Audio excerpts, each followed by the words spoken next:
नमस्कार दोस्तों, decode exam में आप सभी का स्वागत है। आज की क्लास में हम लोग डिस्कस करने वाले हैं मॉक टेस्ट, जो कि आपके यूपीपीसीएस प्रीलिम्स और आरओ एआरओ दोनों परीक्षाओं के लिए बहुत ही महत्वपूर्ण है। तो चलिए आज की क्लास को स्टार्ट करेंगे मेरे साथ, ऐश्वर्या सिंह के साथ। आज की क्लास को स्टार्ट करने से पहले मैं थोड़ी सी इंफॉर्मेशन आप लोगों को दूंगी फाउंडेशन कोर्स के बारे में, जो कि डिकोड एग्जाम आप लोगों के लिए लेकर आया है। इस फाउंडेशन कोर्स में एंटायर आरओ एआरओ के सिलेबस को कवर किया गया है through video lectures.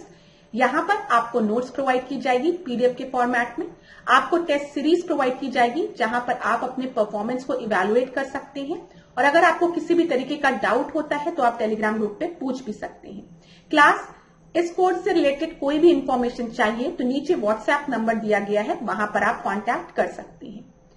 Decode exam आप लोगों के लिए समान हिंदी की पुस्तक भी लेकर आया है, जो कि आप घर बैठे ऑर्डर कर सकते हैं फ्लिपकार्ट या फिर अमेजॉन से, या फिर अगर आप चाहें तो इसको अपने नियरेस्ट बुक स्टोर पे जाकर खरीद भी सकते हैं। परीक्षा की दृष्टि से महत्वपूर्ण पुस्तक है, तो एक बार इसका अध्ययन आप लोग जरूर करें। चलिए आज की क्लास का हम पहला प्रश्न देखते हैं। Which of the following is used in fire alarm? Fire alarm में किसका यूज होता है? फोटो सेल का, वाटर का, सोलर सेल का, या नन ऑफ द एबव? अब देखिए क्लास, फायर अलार्म है तो आपको पता है कि अलार्म में हमें सेल की आवश्यकता होती है। आप इस तरीके से सोच सकते हैं। तो सेल कहां कहां दिया गया है? फोटो सेल और सोलर सेल। ठीक है, अब देखिए जब हम सोलर सेल की बात करते हैं तो यहाँ पर हमको सौर ऊर्जा की जरूरत होती है, सोलर एनर्जी की जरूरत होती है। और फायर अलार्म को हम बिल्डिंग्स में लगा रहे हैं तो वहां पे सूर्य की किरणें पहुंचना मुश्किल है, तो इसी वजह से फायर अलार्म में ज्यादातर फोटो सेल्स का यूज किया जाता है। मैं आपको ये उत्तर इस तरीके से बता रही हूं कि जिस तरीके से आप परीक्षा में इसको सॉल्व कर सकते थे। अब आपने पढ़ के तो गया नहीं है कोई भी स्टूडेंट की फायर अलार्म क्या होता है, कोई नहीं पढ़ेगा। लेकिन जब पेपर में आपने फायर अलार्म देखा तो आपके दिमाग में आया कि यहाँ पे सेल की बात हो रही है, तो हम सेल लगाने की जरूरत होती है। चलो हाँ, अलार्म में सेल की आवश्यकता होती है, तो फोटो सेल लगेगा कि सोलर सेल लगेगा? अब हमें बिल्डिंग में फायर अलार्म लगाना है तो सोलर सेल उतने एफिशिएंटली वर्क नहीं करेगा, तो इसके अच्छा होगा कि हम यहाँ पे फोटो सेल का यूज करें। ठीक है, तो यहाँ पर ए आपका सही उत्तर है। इस तरीके से आप सोच सकते हैं क्लास। चलिए दूसरे प्रश्न को हम देखते हैं। यहाँ पर आपको मेटल दिया है और प्रॉपर्टी दी गई है। तो यहाँ पे सोडियम है, मरकरी है, सिल्वर है और लेड है। यहाँ पे जो सबसे इजी ऑप्शन है ना, ये प्रश्न बहुत ही आसान था। क्यों आसान था मैं आपको बताऊं। हम लोग बचपन से पढ़ते आ रहे हैं, जो मरकरी है वो लिक्विड होती है एट अ रूम टेम्परेचर। ठीक है, ये आप सभी को पता है और ज्यादातर स्टूडेंट्स को पता है। और जैसे ही आपने इस ऑप्शन को डिटेक्ट किया, ठीक है, कि बी का जो है वो लिक्विड एट रूम टेम्परेचर, तो देखिए बी पे सेकंड जो है बस एक ही जगह दिया है, आप सीधे आंसर सी मार्क कर सकते हैं। लेकिन अब हम और ऑप्शंस को भी डिस्कस करेंगे। सोडियम की अगर हम बात करें तो it can be easily cut with knife, सही बात है। मरकरी लिक्विड होता है रूम टेम्परेचर में, एकदम सही है। सिल्वर की बात करें तो silver is a good conductor of electricity. ठीक है, मेटल है, गुड कंडक्टर ऑफ इलेक्ट्रिसिटी है। लेड जो है वो पुअर कंडक्टर ऑफ हीट है। तो यहां पर आपका सी ऑप्शन एकदम सही था। ये सब आपके रिसेंट के पास्ट ईयर्स के क्वेश्चन हैं जो अभी मैं डिस्कस कर रही हूँ। फिर हम लोग कुछ नए प्रश्नों को भी डिस्कस करेंगे, जैसा कि आप डिमांड करते हैं कि मैम पास्ट ईयर्स के क्वेश्चंस को भी लगाइए और नए प्रश्नों को भी लगाइए। पास्ट ईयर के क्वेश्चंस को हम लोग इसलिए सॉल्व करते हैं ताकि थोड़ा सा आपको पता चले कि आपको पढ़ना किस तरीके से है ना, और नए क्वेश्चन को भी हम उस पे अभी सॉल्व करेंगे। अब देखिए यहाँ पे, which one of the following substance is not synthetic? Synthetic कौन सा नहीं है? तो यहाँ पे फाइब्रिन दिया है, लेक्सॉन दिया है, नियोप्रिन दिया है, टेफ्लॉन दिया है। अब क्लास एक काम करिएगा, टेफ्लॉन का यूज, नियोप्रिन का यूज, लेक्सॉन का यूज, पीवीसी का यूज, ये सब एक बार पढ़ लीजिएगा। ठीक है, कि इन सब का यूज किन एप्लीकेंट्स को बनाने में यूज किया जाता है। जैसे आपका थर्मोप्लास्टिक में यूज होता है, जो नॉन स्टिक आपके होते हैं बर्तन, उनमें यूज होता है। क्योंकि परीक्षा में ये भी प्रश्न आपका बनता है अगर आपने पास्ट ईयर के क्वेश्चन को देखा होगा। अब यहाँ पे बोला है कौन सा सिंथेटिक नहीं है, तो ये तीन जो है वो आपकी सिंथेटिक नहीं है। फाइब्रिन जो है वो आपकी सिंथेटिक है, सॉरी, ये तीन आपकी सिंथेटिक है, कृत्रिम पदार्थ है। और जो फाइब्रिन है वो आपका कृत्रिम पदार्थ नहीं है। ये आपका सही उत्तर होगा। फाइब्रिन क्या है? फाइब्रिन जो है वो हमारे ब्लड में मिलता है। ठीक है, और ब्लड में ये क्लॉटिंग में हेल्प करता है। तो ये नेचुरल रूप में हमारे ब्लड में पाया जाता है, हम कहीं से इंजेक्ट नहीं करते हैं, हमारे ब्लड में फाइब्रिन होता है। और जब हाथ में चोट वोट लगती है तो फाइब्रिन क्लॉटिंग में मदद करता है, ये चीज याद रखिएगा। चलिए आगे बढ़ते हैं। दूसरा प्रश्न देखते हैं। यहाँ पर आपको पदार्थ दिए गए हैं और यूज दिया गया है। ऐसे भी प्रश्न परीक्षा में कई बार पूछे गए हैं, तो एकदम से ध्यान से सुनिएगा। यहाँ पे नीला थोथा दिया है, ब्लू विट्रोल दिया है, योसिन दिया है, फिर उसके बाद सिल्वर आयोडाइड दिया है, जिंक फॉस्फाइड दिया है। अब देखिए, सिल्वर आयोडाइड का जो प्रयोग है वो हम किस लिए करते हैं? कृत्रिम वर्षा में। ये परीक्षा में कई बार पूछा गया प्रश्न है क्लास, तो आपको पता होना चाहिए। सी का फर्स्ट 2 जगह दिया गया है, कोई बात नहीं। जब हम बात करते हैं जिंक फॉस्फाइड का, तो इसको हम रोडेंटिसाइड कहते हैं, ठीक है, चूहे को मारने के लिए यूज होता है इसका। तो डी का फोर्थ भी 2 जगह दिया गया है, लेकिन यहाँ पर आपका ऑप्शन सी सही होगा। ब्लू विट्रोल की अगर हम बात करेंगे तो इसको हम फंजीसाइड की तरह यूज करते हैं, कवकनाशी की तरह, और इयोसिन जो होता है वो रेड इंक होता है। तो सी आपका सही उत्तर है। ऐसे प्रश्न आपकी परीक्षा में बनते हैं। और अगर आप लूसेंट लेंगे ना, तो वहां पर दिया रहता है, जैसे मैंने आपको सिंथेटिक का बताया ना, वहां पर आप जाएंगे तो पीवीसी, टेफ्लॉन, ये सब दिया गया और इनका यूजेस कहां पर है वो भी दिया है। इसी तरीके से ये इन सब्सटेंस के बारे में भी दिया है, तो इसको एक बार पढ़ जरूर लीजिएगा, आसान चीज है ये। चलिए, बाउटुलिज्म की अगर हम बात करें तो बाउटुलिज्म जो है वो क्या है? भोज्य पदार्थ से होने वाले संक्रमण, ठीक है, food borne infection, food borne intoxication, फिर उसके बाद दिया है वाटर बॉर्न इन्फेक्शन या फिर वाटर बॉर्न इंटॉक्सिकेशन। तो जो बॉटुलिज्म है वो आपका रिलेटेड है फूड बॉर्न इंटॉक्सिकेशन से। बी आपका सही उत्तर है, याद रखिएगा। यहाँ पे देख लीजिए, बाउटुलिज्म को हम क्या कहते हैं? फूड बॉर्न इंटॉक्सिकेशन कहते हैं। ये एक तरीके की दुर्लभ और गंभीर बीमारी होती है जो कि एक जीवाणु के कारण होती है, जिसका कि नाम ही होता है आपका क्लोस्ट्रीडियम बॉटुलिज्म। संक्रमण के कारण ये होती है, ठीक है। इतने चीज बस याद रखिए, इससे ज्यादा याद रखने की जरूरत नहीं है। चलिए आगे देखते हैं। Which of the following is not a mosquito borne disease? Mosquito borne disease कौन सी नहीं है? डेंगू फीवर या फिर फिलियारिसिस, फिर स्लीपिंग सिकनेस या फिर मलेरिया। तो यहाँ पे देखिए आपका कि which of the following is not a mosquito borne disease. तो डेंगू आपको पता है मच्छर काटता है, तो कहते हैं ना कि मच्छर मत कटवाओ भाई, डेंगू हो जाएगा, डेंगू मलेरिया हो जाएगा, ये सब चीजें, ठीक है। यहाँ पर आपका मच्छर काटने की वजह से स्लीपिंग सिकनेस नहीं होता है। सी आपका सही उत्तर है। तो यहाँ पर देखिए, सी जो है वो किसके काटने से होता है? ये भी एक परजीवी के कारण काटने से ही होता है, लेकिन ये सीसी मक्खियां होती हैं, ये याद रखिएगा। ये एक प्रोटोजोआ के कारण उत्पन्न होता है और यह एक परजीवी है जो कि सीसी मक्खियों के शरीर में आश्रय लेता है और इन मक्खियों के काटने से रोगाणु शरीर में प्रवेश कर जाता है। तो अब आपको याद रखना है, स्लीपिंग सिकनेस किस मक्खी के काटने से होता है? सीसी, ठीक है। चलिए आगे बढ़ते हैं। Which of the following vitamin is essential for normal vision? Folic acid, riboflavin, ठीक है, नियासिन या फिर रेटिनॉल। तो यहाँ पर जब भी बात करें नॉर्मल विजन की, तो किसकी वजह से होता है? रेटिनॉल की वजह से होता है नॉर्मल विजन। अच्छा क्लास, जो विटामिन वाला ये आपका चैप्टर है, ये भी आपकी परीक्षा के लिए बहुत इंपॉर्टेंट है, आरओ के लिए भी, यूपीपीसीएस प्रीलिम्स के लिए भी। हम विटामिन से रिलेटेड और भी प्रश्नों को एक अलग क्लास में डिस्कस करेंगे, लेकिन मैं बता दूं परीक्षा में प्रश्न यहां से बनते हैं। यहां पर आपको पता होना चाहिए कि हम फोलिक एसिड किसे कहते हैं, ठीक है, हम नियासिन किसे कहते हैं, राइबोफ्लेविन किसे कहते हैं, रेटिनॉल किसे कहते हैं। आपको विटामिन के नाम भी पता होना चाहिए। जैसे परीक्षा में पूछ लेता है कौन से विटामिन आपके वाटर में डिजोल्वेबल है, कौन से फैट डिजोल्वेबल है, ठीक है, ये सारी चीजें पता होनी चाहिए। जैसे हम डेका की बात करेंगे, vitamin D, vitamin E, vitamin के, विटामिन ए, ये जो है आपका, आप किसी भी तरीके से, तो ये आपके फैट सॉल्युबल होते हैं। जब हम बात करते हैं वाटर सॉल्युबल, तो वाटर सॉल्युबल सी और बी होते हैं। ये मैंने आपको पहले के भी टेस्ट में बताए हैं। तो एक बार परीक्षा में पूछा गया था कि बताइए कि यूरिन में कौन सा विटामिन प्रेजेंट होता है। तो आपको सोचे, बच्चे सोचे, अरे कौन सा विटामिन प्रेजेंट होगा? यूरिन आपका लिक्विड होता है, तो उसमें जो वाटर सॉल्युबल विटामिन होंगे वही तो प्रेजेंट होंगे। तो आप इस तरीके से सोचे होते तो आप सी और बी में से ऑप्शन मार्क करके आए होते, और सब विटामिन आपके फैट सॉल्युबल होते। इस प्रश्न का नॉर्मल विजन के लिए हमें रेटिनॉल की आवश्यकता होती है। डी आपका सही उत्तर है, और रेटिनॉल हमारा विटामिन ए है, ये भी आपको पता होना चाहिए, ठीक है। चलिए आगे बढ़ते हैं। यहां पर देखते हैं, यहां पर आपको सूची 1 दी गई है, सूची 2 दी गई है, इसमें आपको मैच करना है। Tiger man of India, forest man of India, water man of India, snake man of India. तो यहाँ पर देखिए वाटरमैन ऑफ इंडिया हम किसे कहते हैं, राजेंद्र सिंह को कहते हैं। तो सी का थर्ड आपको एक ही ऑप्शन में दिया है। जब ऐसा रहता ना कि मुझे एक ऑप्शन आता और एक ही मैच हो रहा होता तो बड़ा अच्छा लगता है, आप लोगों को भी अच्छा लगता होगा। लेकिन हम और भी देखेंगे। टाइगर मैन ऑफ इंडिया की अगर हम बात करें तो कैलाश संखाला को हम कहते हैं टाइगर मैन ऑफ इंडिया, ए का फोर्थ, ठीक है। फॉरेस्ट मैन ऑफ इंडिया की अगर हम बात करेंगे तो यहां पर आप जादव मोलाई का नाम याद रखेंगे। और आपका वाटरमैन राजेंद्र सिंह हो गया, स्नेक मैन आपका रामुलस विटेकर हो गया, ठीक है, यहां पे याद रखिएगा।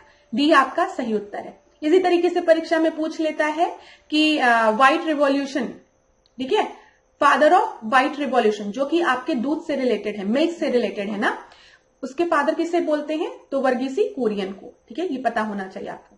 फादर ऑफ ग्रीन रिवॉल्यूशन की अगर हम बात करेंगे तो अगर हम इंडिया में बात करेंगे तो आप एम एस स्वामीनाथन का नाम बताएंगे, और अगर हम वर्ल्ड में बात करेंगे तो नॉर्मन बोरलॉग का नाम बताएंगे। और याद रखिएगा नॉर्मन बोरलॉग को जो नोबेल प्राइज मिला था वो पीस में मिला था, ठीक है, ये भी परीक्षा में पूछा गया प्रश्न है।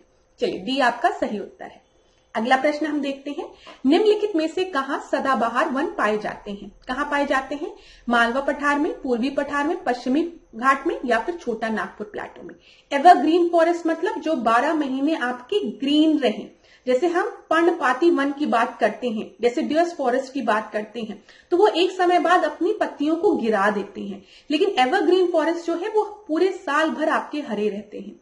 तो एवरग्रीन फॉरेस्ट अगर हम भारत में देखेंगे तो वेस्टर्न घाट में मिलेंगे, पश्चिमी घाट में। ये भी चीज मैंने इन्वायरमेंट की क्लास में आपसे डिस्कस की थी। अगर हम भारत में 4 बायोडायवर्सिटी हॉटस्पॉट को देखेंगे तो आपका थोड़ा हिमालयन रीजन का पार्ट आएगा, वेस्टर्न घाट आएगा, और इधर इंडो बर्मा रीजन जो है आपका वो आएगा, और सुंडालैंड, ठीक है, ये चीज आप याद रखिएगा। चलिए, निम्नलिखित में से किस प्रकार की वनों में अधिकतम पादप विविधता पाई जाती है, तो यहां पर देखिए सबसे ज्यादा मैक्सिमम डायवर्सिटी की बात हो रही है। तो उष्णकटिबंधीय आर्द्र पतझड़ वन, उपोष्ण कटिबंधीय पर्वतीय वन, शीतोष्ण आर्द्र वन, या उष्णकटिबंधीय सदाबहार वन। अब यहाँ पर सदाबहार जैसे लिखा है तो सदाबहार मतलब हमेशा हरा भरा रहेगा, और जो हमेशा हरा भरा रहेगा वहां पे ज्यादा जैव विविधता पाई जाएगी। तो मैक्सिमम बायोडायवर्सिटी हमको अगर देखा जाए तो ट्रॉपिकल एवरग्रीन फॉरेस्ट में मिलती है। अच्छा, यहाँ पे एक और प्रश्न आपका बना था कि जैसे ये हमारी पृथ्वी है, ग्लोब है, ये आपका इक्वेटोरियल रीजन है, ठीक है। इक्वेटोरियल रीजन में भी हमारी बायोडायवर्सिटी जो है वो आपकी मैक्सिमम होती है। अगर पेपर में ऐसे पूछा तो आप बताएंगे। और जब हम इक्वेटर से पोल की तरफ मूव करते हैं तो बायोडायवर्सिटी जो है, जो जैव विविधता है, वो आपकी घटती है। आप खुद सोचो, जो इक्वेटोरियल रीजन है यहाँ पर आपके ट्रॉपिकल फॉरेस्ट पाए जाते हैं, एवरग्रीन फॉरेस्ट पाए जाते हैं, ठीक है, जो हरे भरे हमेशा रहते हैं, तो बायोडायवर्सिटी भी ज्यादा होगी। अब हम जब यहां से पोल की तरफ बढ़ेंगे तो यहाँ पर तो आपका पूरा आइस है ना, बर्फ है, तो वहां पर आपकी जैव विविधता उतनी नहीं पाई जाती है। तो हमेशा याद रखिएगा जब हम इक्वेटर से पोल की तरफ मूव करते हैं तो जैव विविधता आपकी घटती है, ठीक है। चलो और देखते हैं, पेड़ पौधे एवं जंतुओं की सर्वाधिक विविधता विशेषता है, ठीक है, कहां पर, शीतोष्ण कटिबंधीय पर्णपाती वन में, उष्ण कटिबंधीय आर्द्र वन में, सवाना में, या फिर शीतोष्ण कटिबंधीय घास के मैदान में। अब फिर वही चीज पूछा है कि डायवर्सिटी सबसे ज्यादा प्लांट्स की, ट्री की, एनिमल्स की कहां देखी जाएगी, तो जल्दी से बता दो, ट्रॉपिकल वेस्ट फॉरेस्ट में, ठीक है, ये चीज याद रखिएगा। अब सवाना आपकी ग्रासलैंड है, ठीक है, यहाँ पर देखिए, यहाँ पर ये क्लास, यहाँ पर एक चीज इसको करिए, ये शीतोष्ण कटिबंधीय, यहाँ पे ट्रॉपिकल वेट फॉरेस्ट लगाइएगा, उष्ण कटिबंधीय, ये मैंने इंग्लिश और हिंदी में गलत मार्क कर दिया है, ये आपका ए है, इसको सही करिए, ठीक है। आपका सबसे ज्यादा बायोडायवर्सिटी ट्रॉपिकल रीजन में पाया जाएगा, ये चीज अपने दिमाग में बना के रखिएगा। उसके बाद टेम्परेट में, ठीक है, फिर उसके बाद आपका सवाना रीजन, ये सब हो गया। तो यहाँ पर आपका सही उत्तर क्या हो जाएगा, बी हो जाएगा। इन 4 ऑप्शन में बी आपका सही उत्तर है, ठीक है, उष्ण कटिबंधीय, इसको हिंदी वाले सही कर लीजिएगा। चलिए, अब यहां पर हम देखते हैं भारत में मैंग्रोव वनस्पति मुख्यतः पाई जाती है कहां पर, मैंग्रोव्स कहां पर पाई जाती है, मालाबार तट पर, सुंदरबन में, कच्छ का रण में, या दंडकारण्य रेंज में। तो जो मैंग्रोव्स हैं आपके कुछ इस तरीके से दिखते हैं, आप देखेंगे तो ये पानी में डूबे रहते हैं और इनकी जो जड़ें रहती है वो पानी के ऊपर रहती है। मैंग्रोव्स जो होते हैं क्लास, एक बहुत बड़ा बैरियर का काम करते हैं। जब आपका टाइड्स आती है ना, तो ये आपको बचाते हैं, प्रोटेक्ट करते हैं। सुनामी में मैंग्रोव्स एक बहुत बड़े नेचुरल बैरियर का काम कर सकते हैं। इसीलिए लोग कहते हैं ना कि जो मैंग्रोव्स को काटा जा रहा है तटीय रीजन से, ये सही नहीं है, क्योंकि जब भी आपकी टाइड्स उठती हैं तो मैंग्रोव्स एक बैरियर का काम करते हैं। अगर उधर की तरफ बिल्डिंग है तो उनको पानी को वहां तक पहुंचने से रोकते हैं। ठीक है, ये चीज समझ में आ गया होगा आपको। तो यहाँ पर हम मैंग्रोव्स की बात कर रहे हैं, तो भारत में मैंग्रोव्स मुख्यतः कहाँ पाए जाते हैं? सुंदरबन में। बी आपका सही उत्तर है। यहाँ पर देख लीजिए, भारत में मैंग्रोव्स अगर हम देखें तो ये आपका, अगर यहाँ पे देखेंगे तो पश्चिम बंगाल में, उसके बाद गुजरात में, फिर अंडमान निकोबार में, आंध्र प्रदेश में, महाराष्ट्र में, केरल में। ठीक है, याद रखिएगा। चलिए यहाँ पर देख लेते हैं हम, निम्नलिखित में से कौन सा मैंग्रोव क्षेत्र गोदावरी नदी के डेल्टा तट पर अवस्थित है? अब ये देखिए, ये यूपी ARO मेंस 2021 का प्रश्न है। तो मैंग्रोव्स का प्रश्न किसी भी तरीके से आपसे पूछा जा सकता है। हो सकता है आपसे पूछ ले कि मैंग्रोव्स कहाँ कहाँ पाए जाते हैं, भारत में सबसे ज्यादा मैंग्रोव्स कहाँ पाए जाते हैं, तो आप बताएंगे पश्चिम बंगाल में। पश्चिम बंगाल की 42.4% जो भूमि है वो आपका यहाँ पे मैंग्रोव्स आपको मिलते हैं। ठीक है, फिर उसके बाद गुजरात में, जैसा कि मैंने आपको बताया, फिर आपका अंडमान निकोबार हो गया। ये सीक्वेंस याद रखिएगा। अब यहाँ पे बोला गया है कि गोदावरी नदी के तट पर जो मैंग्रोव्स स्थित हैं डेल्टा पे, उनको हम क्या कहते हैं? ठीक है, कुंडापुर, होन्नावर, ठीक है, होन्नावर, फिर मालपे, फिर कोरिंगा। तो यहाँ पर जो डेल्टा नदी के पास जो मैंग्रोव्स है उनका नाम है कोरिंगा। अब मैप में मैं आपको दिखाती हूँ, यहाँ पर देख लीजिए आप, यहाँ पर आपकी गोदावरी नदी है और इधर आपको कोरिंगा दिख रहा होगा ना, ये कोरिंगा, इसको हम कोरिंगा नाम से जानते हैं। तो इस तरीके से जरूर देख लीजिएगा क्लास, क्योंकि देखिए मैंग्रोव से रिलेटेड, कोरल रीफ से रिलेटेड प्रश्न परीक्षा में पूछे जाते हैं। आगे बढ़ते हैं, यहाँ पर विरासत दी गई है और स्थान दिए गए हैं। चलिए, पांडव किला दिया गया है, फिर उसके बाद लखनौती किला दिया है, फिर बहु बेगम मकबरा दिया है और द्रोणाचार्य मंदिर दिया गया है। तो देख लेते हैं हम इसको एक बार। तो यहाँ पे जब हम पांडव फोर्ट की बात कर रहे हैं तो पांडव फोर्ट कहाँ पर है? ये आपका मेरठ में है। ठीक है, लखनौती फोर्ट की हम बात करेंगे, लखनौती फोर्ट कहाँ पर है? सहारनपुर में है। बी का थर्ड हो गया। बहु बेगम मकबरा की हम बात करेंगे तो ये अयोध्या में है और द्रोणाचार्य टेम्पल आपका ग्रेटर नोएडा में। तो सही उत्तर आपका क्या हो जाएगा? डी। इस प्रश्न का सही उत्तर आपका डी है। ये यूपी की हेरिटेज साइट है जो कि आपको पता होना चाहिए। ठीक है, अब देखिए, पक्षी बिहार और जनपद, ये क्वेश्चन तो मैं आप लोगों को रटा दूंगी परीक्षा आते आते, इतनी बार प्रैक्टिस कराऊंगी ना कि आप कहोगे मैम हमेशा आप पक्षी बिहार, रामसर साइट, वेटलैंड, ठीक है, लेक्स, ये सब क्यों कराती हैं? तो जब पेपर में पूछा जाएगा, अगर एक भी फंस गया, देखो मैं भी बस थोड़ा सा ना पास्ट ईयर्स के क्वेश्चंस को देख के इंपॉर्टेंट क्वेश्चन को गेस कर सकती।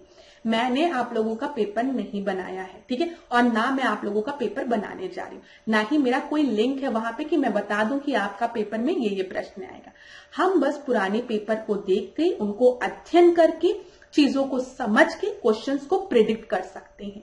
तो जो ऐसा स्टूडेंट कहते हैं ना कि मैम एक भी क्वेश्चन नहीं फंसा, देखिए फंसा ना फंसा उसकी गारंटी कोई ले नहीं सकता, लेकिन हम इंपॉर्टेंट पॉइंट्स को समझ सकते हैं ना। अब देखो, यूपी आपके लिए बहुत इंपॉर्टेंट है। पहले जो स्टूडेंट्स यूपी पीसीएस प्रीलिम्स में अपीयर होते थे, वो यूपी स्पेशल अगर नहीं भी पढ़ के जाते थे तो काम थोड़ा बहुत चल जाता था, अगर और सब्जेक्ट्स उनके स्ट्रांग हो। लेकिन अब मैं आप लोगों को सजेस्ट करूंगी, नहीं, यूपी पे तो आपको फोकस करना है। क्यों? क्योंकि आपका एम खाली प्रीलिम्स क्वालिफाई करना नहीं है, आपको मेंस में भी अपीयर होना है, इंटरव्यू में भी अपीयर होना है, और मेंस में तो अब यूपी का पूरा पेपर ही है। तो यूपी तो आपको पढ़ना ही पढ़ना है भारत के साथ।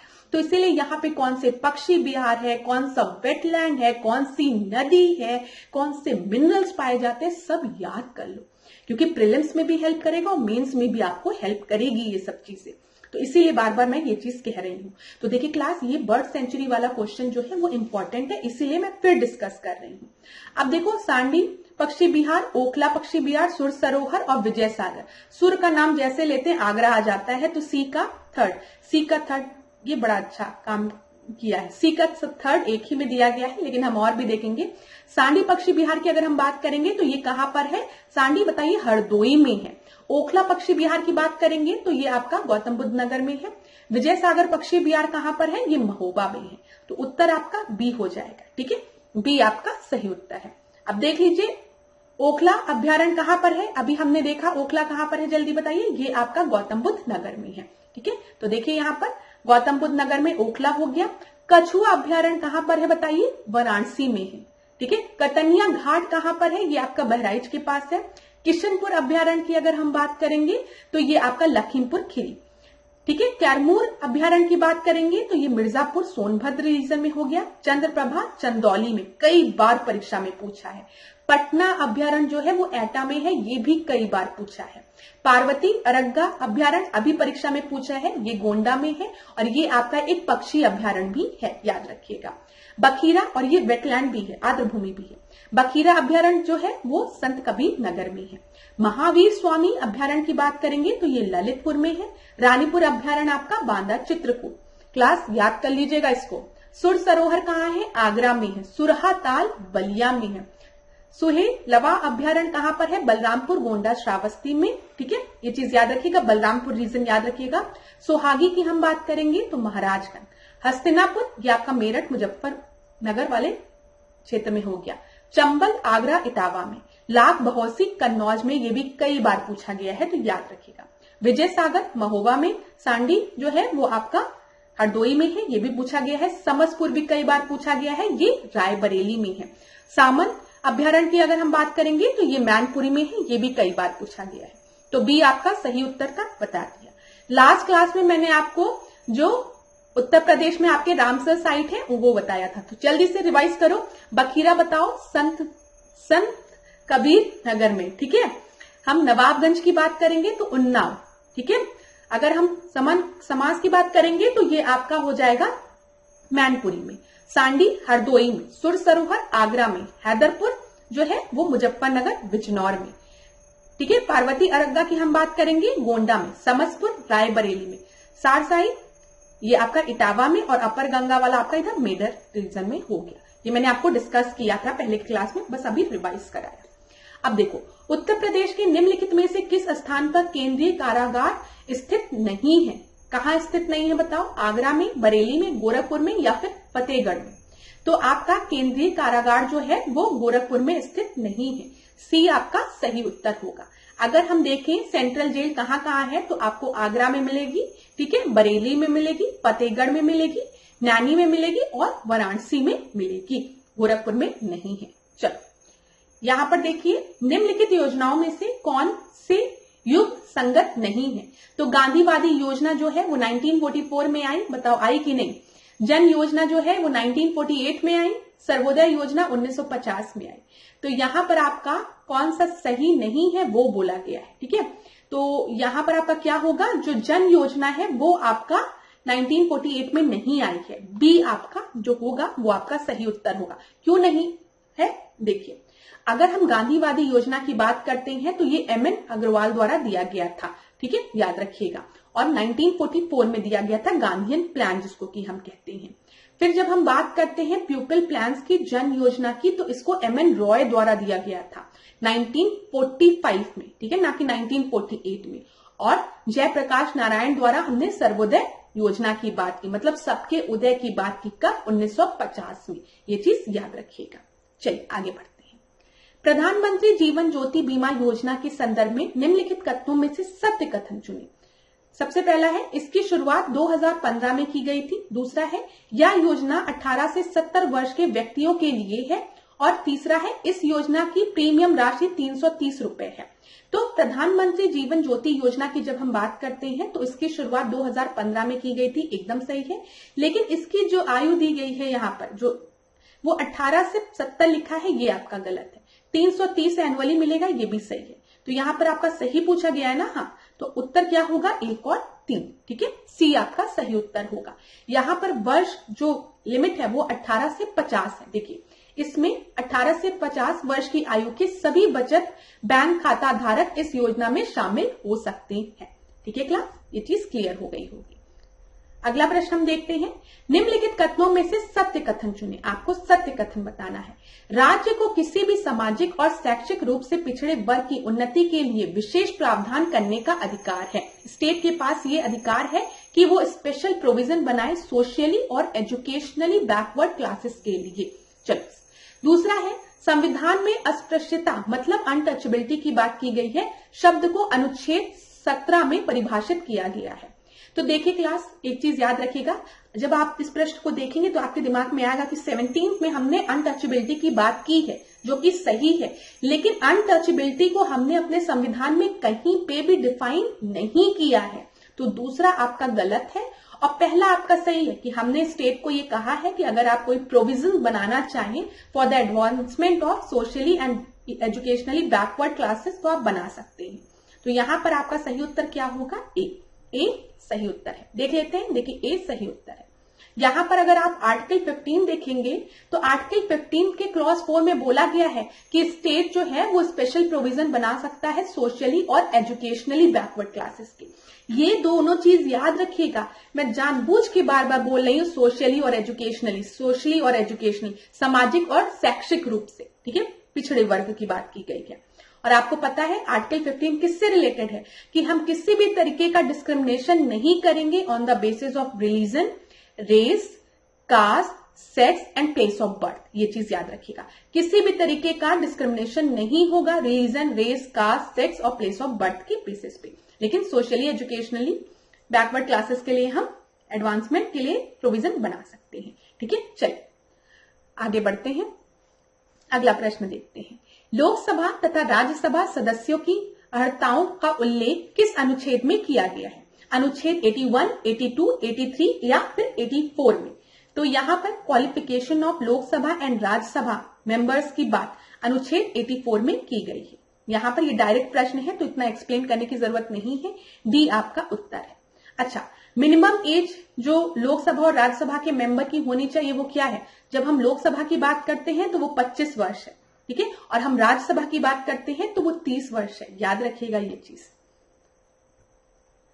अगला प्रश्न देखें, निम्नलिखित में से कौन सा व्यक्ति अंतरिम सरकार में शामिल नहीं था?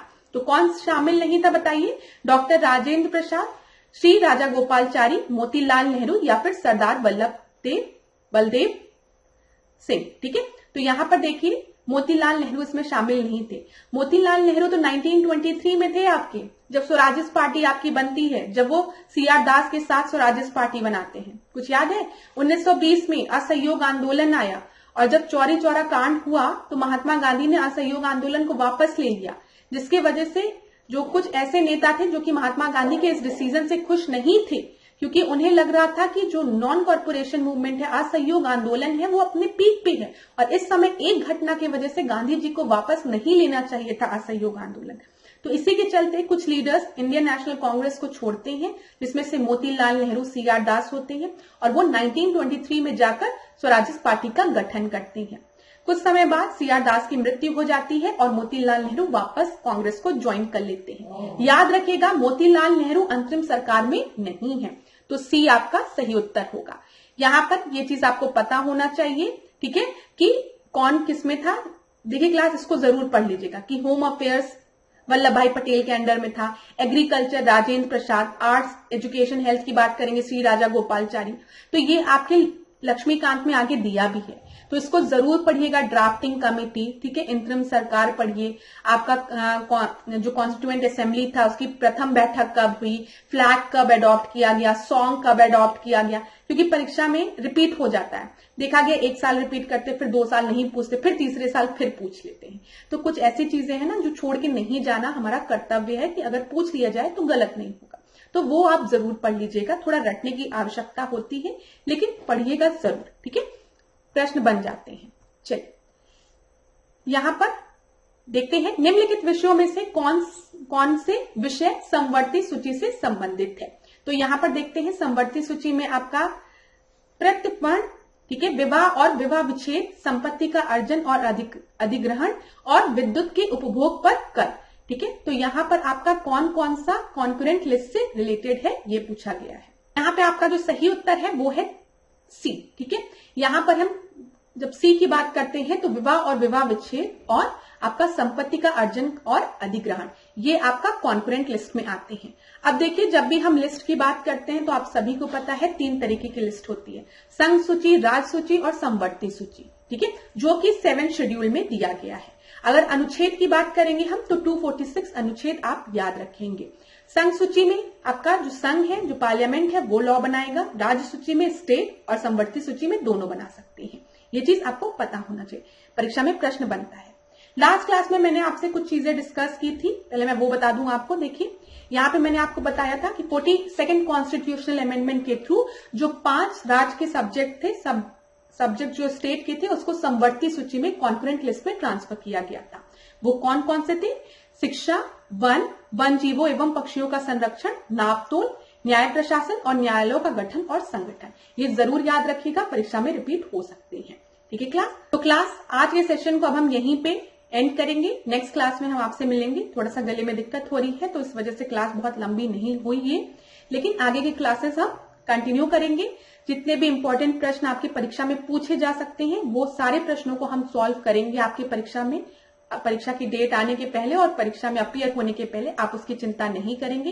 कुछ क्वेश्चंस को मैं बार बार रिपीट इसलिए भी कर रही हूं क्योंकि वो बहुत ही महत्वपूर्ण है। ठीक है, और अगर परीक्षा में पूछा गया तो आपका गलत नहीं होना चाहिए, तो इसीलिए तो हम रिवीजन भी करते हुए चलेंगे, नए प्रश्नों को भी पढ़ते हुए चलेंगे, साथ ही साथ पास्ट ईयर्स के क्वेश्चंस को भी सॉल्व करते हुए चलेंगे। तो धन्यवाद। आज के सेशन को हम यहीं पे एंड करते हैं। आपसे नेक्स्ट क्लास में मिलेंगे। तब तक खूब पढ़िए, खूब आगे बढ़िए और इसी तरीके से मेरे साथ, ऐश्वर्या सिंह के साथ, डिकोड एग्जाम के साथ बने रहिए। आपका दिन मंगलमय।